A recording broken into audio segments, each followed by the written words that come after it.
Welcome back to another Bear Central review with me, BearElliott, and we are going to take a look at, and I just got done watching. So, alright, before we even get into this, I'm going to just say it. I just got done seeing Ant-Man, and this review is probably going to have spoilers in it. I just can't help it. I have to talk about this movie in all of its, stuff. So I just going to put it out there right at the top. This is probably going to have spoilers, so sorry. Don't watch this video if you're worried about spoilers or anything like that. Disclaimer, done. Ant-Man. I went into this movie with a lot of hesitation.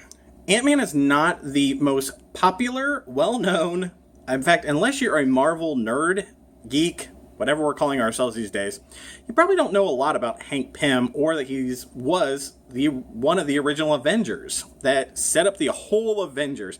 And when the first movie of Avengers came out, some people kind of raised a little bit of guff about why isn't there Hank Pym? Why isn't there Janet Van Dyne? Why aren't those two who are founding members of the Avengers, why aren't they in it? Well, turns out, here we go. Here's an Ant-Man movie. Shocker. And I went into this because there was a lot of hesitation on part of media across the board saying, this movie, this could be the time that Marvel's going to jump the shark. It's not going to go. It's going to be very bad. Then the casting came out and it was like, oh, Michael Douglas. Oh, that's interesting. And look who they have playing Ant-Man. And all these very big names started tying themselves to it. But then there came a little bit of controversy when the original director stepped away and he was having problems with Disney and Marvel. And so a lot of people were like, oh, this movie's going to be horrible. I went today and saw it and I was like, okay, I'm coming in clean slate. I know there was a lot of pre-media going about and there was a lot of spoilers out before the movie even came out. I wanted to try to avoid it. I'm just like, I'm going into this movie just to have a good time. To sum up basically my reaction to Ant-Man, it's fun. It's a fun movie that has a lot of heart to it. Here we go. Here are the characters. You have Hank Pym, who is the original Ant-Man. They give you some of the Marvel cinematic history involved in his character, that he was involved in the original S.H.I.E.L.D. Okay, spoiler, I told you at the beginning, there's going to be spoilers. He has a wife, Janet Van Dyne. She was Wasp, and you actually see her. You don't see any of the actress actually portraying her. And that's interesting because they left that a mystery, and she's dead, just like in all comic books. She's dead, shrunking down to the microscopic world.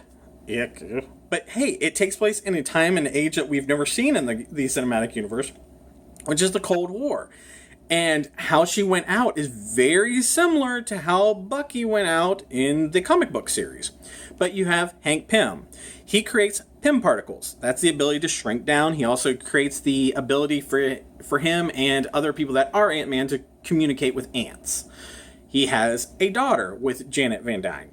That's Hope Van Dyne. Interesting, she didn't take her dad's last name, she took her mom's, but that's probably because there was a lot of resentment with her towards her dad, but that's a whole other father-daughter storyline that plays from the beginning of this movie all the way to the end.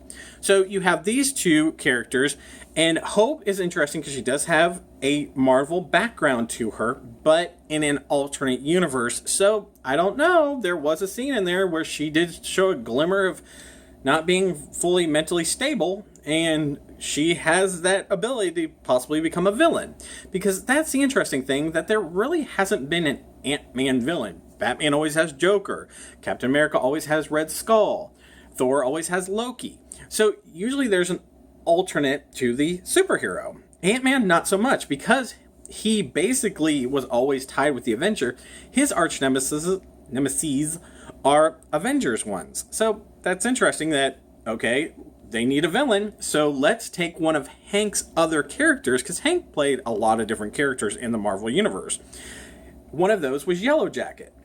When he gave up being Ant-Man, he became Yellow Jacket, and they made Yellow Jacket into the villain.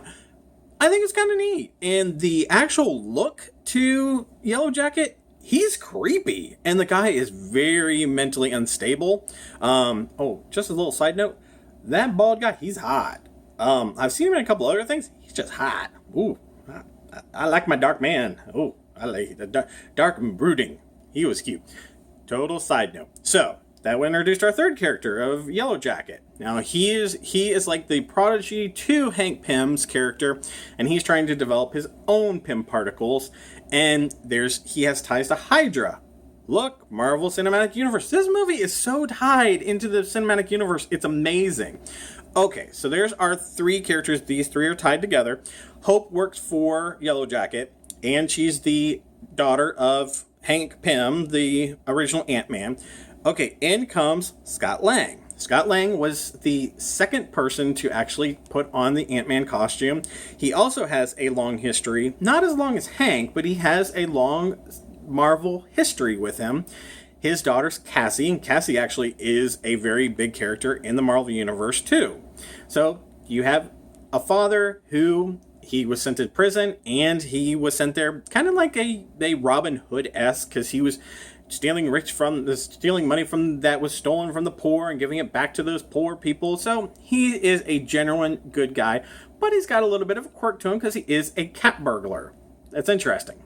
So he's handpicked by Hank Pym to become the new Ant-Man. Now, I'm not going to sit here and tell you the entire story, but those are our five main characters. There's a lot of sub-characters that play wonderful. The supporting cast is even as much fleshed out as the main characters. That's what I love. It's not just these five characters and that's all they focused on. There's a lot of sub-characters, like the little group of villain, or I guess they're not villains, because they actually say, are we the good guys?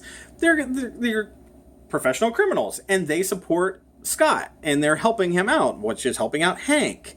And you have this whole back family, and Scott's family was really cool too. I totally dug this movie because it basically boils down to it's fun.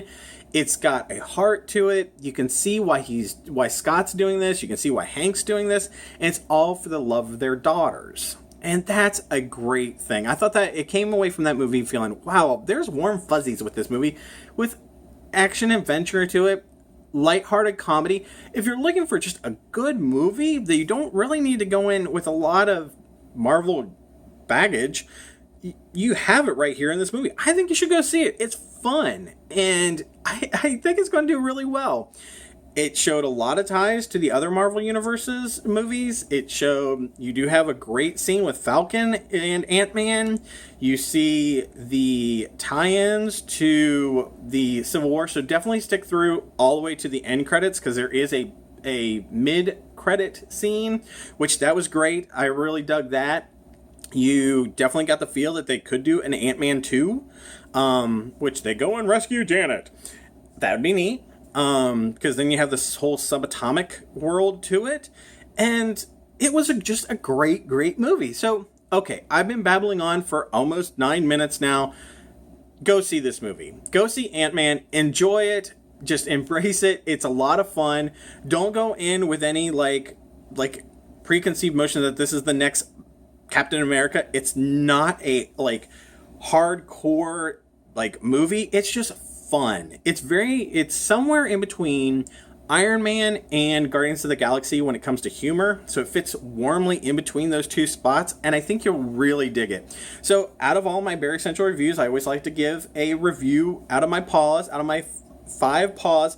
I'm giving this one a 4 paws. It's a great movie. I thought it was fun. It wasn't in my it might be in my definitely in my top 10, where I don't know, definitely 10 Marvel movies these days, but I wouldn't say it might be up in my top 5 because it was fun. It was a really lighthearted, fun movie, and that's what I was looking for the summer. So go out and see it. 4 paws. There we go. 4 paws out of my Barry Central reviews. So until next time, bye, Cublets!